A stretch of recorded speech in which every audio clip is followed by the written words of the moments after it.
Hello students, कैसे हैं आप सभी। आई होप आप सभी अच्छे होंगे और अच्छे से अपनी प्रिपरेशन कर रहे होंगे। अगर आप आरबीआई ग्रेड बी और सेबी ग्रेड ए के लिए प्रिपरेशन कर रहे हैं तो आज की क्लास आपके लिए मोस्ट इंपोर्टेंट रहने वाली है, क्योंकि आज की क्लास में हम फाइनेंस एंड मैनेजमेंट के सेक्शन से एक मोस्ट इंपोर्टेंट टॉपिक पढ़ने जा रहे हैं, जिसका नाम है अल्टरनेट सोर्सेज ऑफ फाइनेंस, जो कि आपके फेज 1 और फेज 2 दोनों ही पेपर के अंदर पूछा जाता है। जब हम फाइनेंस एंड मैनेजमेंट की बात करते हैं तो आरबी ग्रेड बी और सेबी ग्रेड ए के अंदर कॉमन सिलेबस है, दोनों का सेम सिलेबस है, कुछ भी डिफरेंस नहीं है। एक दो टॉपिक आपके आरबीआई ग्रेड बी के अंदर ही एक्स्ट्रा हैं। तो चलिए स्टार्ट करते हैं। Alternate sources of finance. Alternate sources of finance आपके सिलेबस के अंदर दिया है। जब आप आरबीआई ग्रेड बी का नोटिफिकेशन ओपन करते हैं और उसके अंदर जब सिलेबस में जाते हैं तो फाइनेंस एंड मैनेजमेंट के सेक्शन के अंदर आपका 3 पॉइंट दिए गए हैं: फाइनेंशियल सिस्टम, फाइनेंशियल मार्केट, और तीसरा सेक्शन है जनरल टॉपिक्स। जनरल टॉपिक्स में 6 नंबर पर दिया है alternate sources of finance. Alternate source of finance, देखिए टॉपिक आपको दिखने में बहुत ही छोटा दिखाई दे रहा होगा।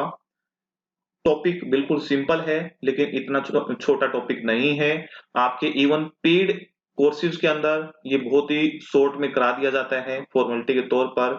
यहाँ पर मैं आपको डीपली पढ़ाने वाला हूँ, इन डेप्थ नॉलेज देने वाला हूँ, तो इसको बिल्कुल आराम से पढ़ेंगे और डिटेल में पढ़ेंगे। Alternate sources of finance. Alternate sources of finance जो टॉपिक है, ये अपने आप में कई टॉपिक्स का एक ग्रुप है। इसके अंदर बहुत सारे सब टॉपिक्स आएंगे, तो उनको आपको अच्छे से डिटेल में पढ़ना पड़ेगा, तभी आपके पास एक नॉलेज गेन होगी।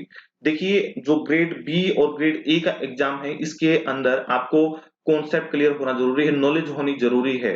यहाँ पर आप डायरेक्टली ऑब्जेक्टिव तो एग्जाम होगा, लेकिन सीधे फटाफट टिक नहीं कर सकते हैं। यहाँ पर जब तक आपको क्लियर कंप्लीट कॉन्सेप्ट नहीं पता होगा, तब तक आप क्वेश्चन को सही नहीं कर पाएंगे। तो चलिए बढ़ते हैं आगे।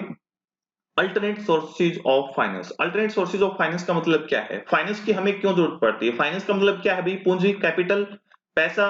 और पैसे की कहां पर जरूरत पड़ती है? पैसे की जरूरत पड़ती है बिजनेस में। और जब हम बिजनेस करते हैं तो बिजनेस में किस लिए पैसों की जरूरत पड़ती है?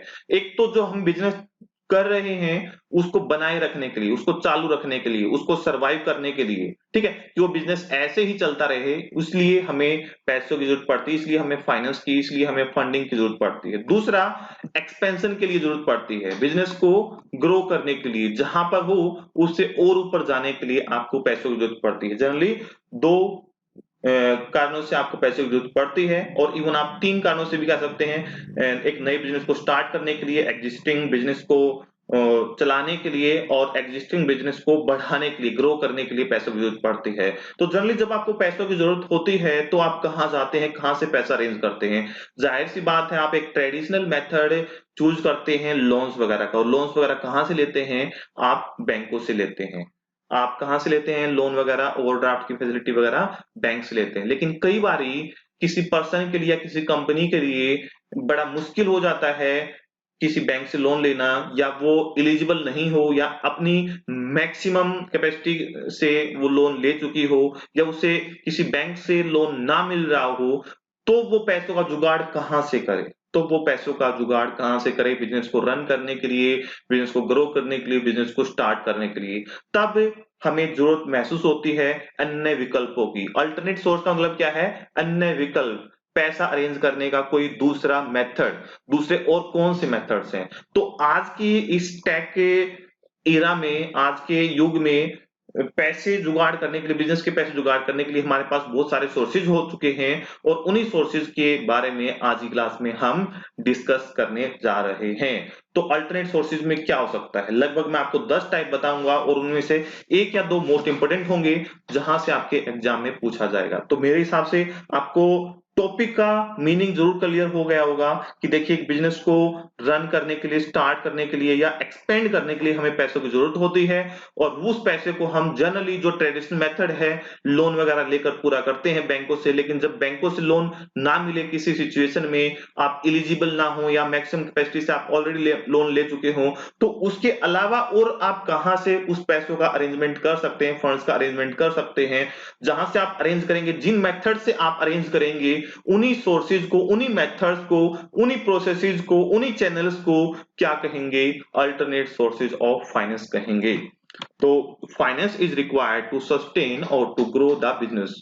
फाइनेंस हमें जरूरत होती है बिजनेस को चालू रखने के लिए और ग्रो करने के लिए। Generally to fulfil the requirement of funds we borrow from banks or choose any traditional source of finance like bank loans or draft, invoice discounting etcetera. हम पैसों का अरेंजमेंट बैंक से लोन लेकर या ओवरड्राफ्ट फैसिलिटी लेकर करते हैं, लेकिन कई बार एक पर्सन के लिए वो अरेंज करना बड़ा ही मुश्किल हो जाता है, but sometimes it might not be possible for an individual और a company to raise fund through the traditional sources of funds. Besides these traditional sources we have more alternatives to arrange the finance for our company.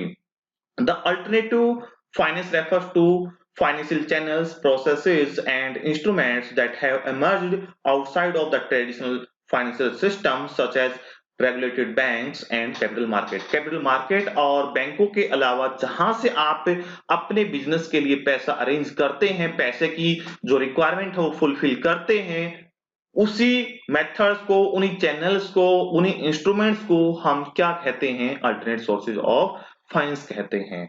तो कौन कौन से ऐसे alternatives available है हमारे पास? तो आपने उनमें से बहुत सारे ऑलरेडी नाम सुने हुए हैं, जो मैं अब आपको बताने जा रहा हूं उनमें से बहुत सारे अल्टरनेटिव्स आपने ऑलरेडी सुने हुए हैं, उनके बारे में थोड़ी बहुत नॉलेज भी रखते हैं, लेकिन हमें एक एग्जाम के अकॉर्डिंग उसके बारे में पढ़ना जरूरी है और उनको डिटेल में जानना जरूरी है। जैसे बहुत सारे मेथड्स को मैंने कहा कि आप जानते होंगे, जैसे मैं नाम लेता हूं फ्रेंचाइजी। अगर आपको अपना बिजनेस एक्सपेंड करना है तो उसके लिए आपके पास पैसे नहीं है और ग्लोबली या पूरा कंट्री में आपके अपने बिजनेस को फैलाना है, तो उसके लिए आप क्या कर सकते हैं? अपने बिजनेस की फ्रेंचाइजी डिस्ट्रीब्यूट कर सकते हैं, किसी को फ्रेंचाइजी सेल कर सकते हैं। उससे क्या होगा? आपका बिजनेस भी बढ़ेगा प्लस साथ में आपके पास फाइनेंस भी अरेंज हो जाएगा। तो ये एक मेथड हो सकता है।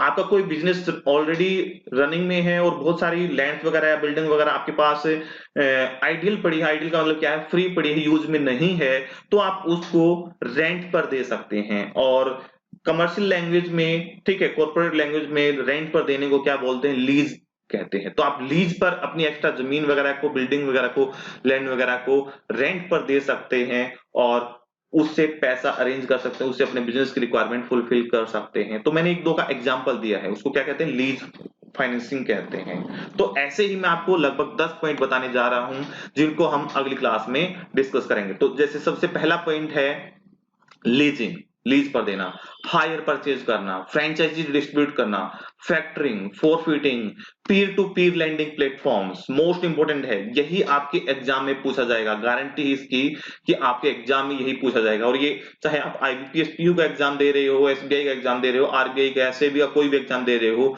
उसके अंदर मोस्ट इंपोर्टेंट है। इवन इंटरव्यू के लिए भी ये टॉपिक इंपोर्टेंट है, पीयर टू पीयर लैंडिंग क्या होती है, पर्सन टू पर्सन लैंडिंग। मैं आपको डिटेल में बताऊंगा इन टॉपिक्स को, ठीक है। क्राउड फंडिंग क्या होती है? एक्चुअली क्राउड फंडिंग का ही एक टाइप है पीयर टू पीयर लैंडिंग, ठीक है। एंजल इन्वेस्टर्स क्या होते हैं? वेंचर कैपिटलिस्ट क्या होते हैं? पब्लिक इक्विटी क्या होती है? ये 10 जो पॉइंट हैं अपने आप में ये 10 चैप्टर हैं। लेकिन जब आप कोई पेड वीडियो कोर्स परचेज करते हैं तो वहां पर इनकी 2-2 3-3 लाइन की डेफिनेशन होती है और उसी में निपटा दिया जाता है। लेकिन जब आप इंटरव्यू फेस करते हैं तो वहां पर आप फंस जाते हैं, या फिर आपके एग्जाम में डिटेल में पूछ लिया जाता है, क्वेश्चन को घुमाकर पूछ लिया जाता है, तो वहां पर आप फंस जाते हैं। तो आपके बिजनेस के नेचर के अकॉर्डिंग जो भी आपके लिए सुटेबल सोर्स होगा वही आपको चूज करना चाहिए। अगर आपके पास एक्स्ट्रा प्रॉपर्टी वगैरह है, आइडियल पड़ी है, उनको लीज पर दे सकते हैं, या अपने बिजनेस को एक्सपेंड करना चाहते हैं तो उसके लिए फ्रेंचाइजी डिस्ट्रीब्यूट कर सकते हैं, लोगों से लोन ले सकते हैं, या आप अपने शेयर्स इश्यू कर सकते हैं, उसको पब्लिक इक्विटी कहते हैं। अपने शेयर्स वगैरह सेल करके अपने बिजनेस को एक्सपेंड कर सकते हैं, कैपिटल गेन कर सकते हैं।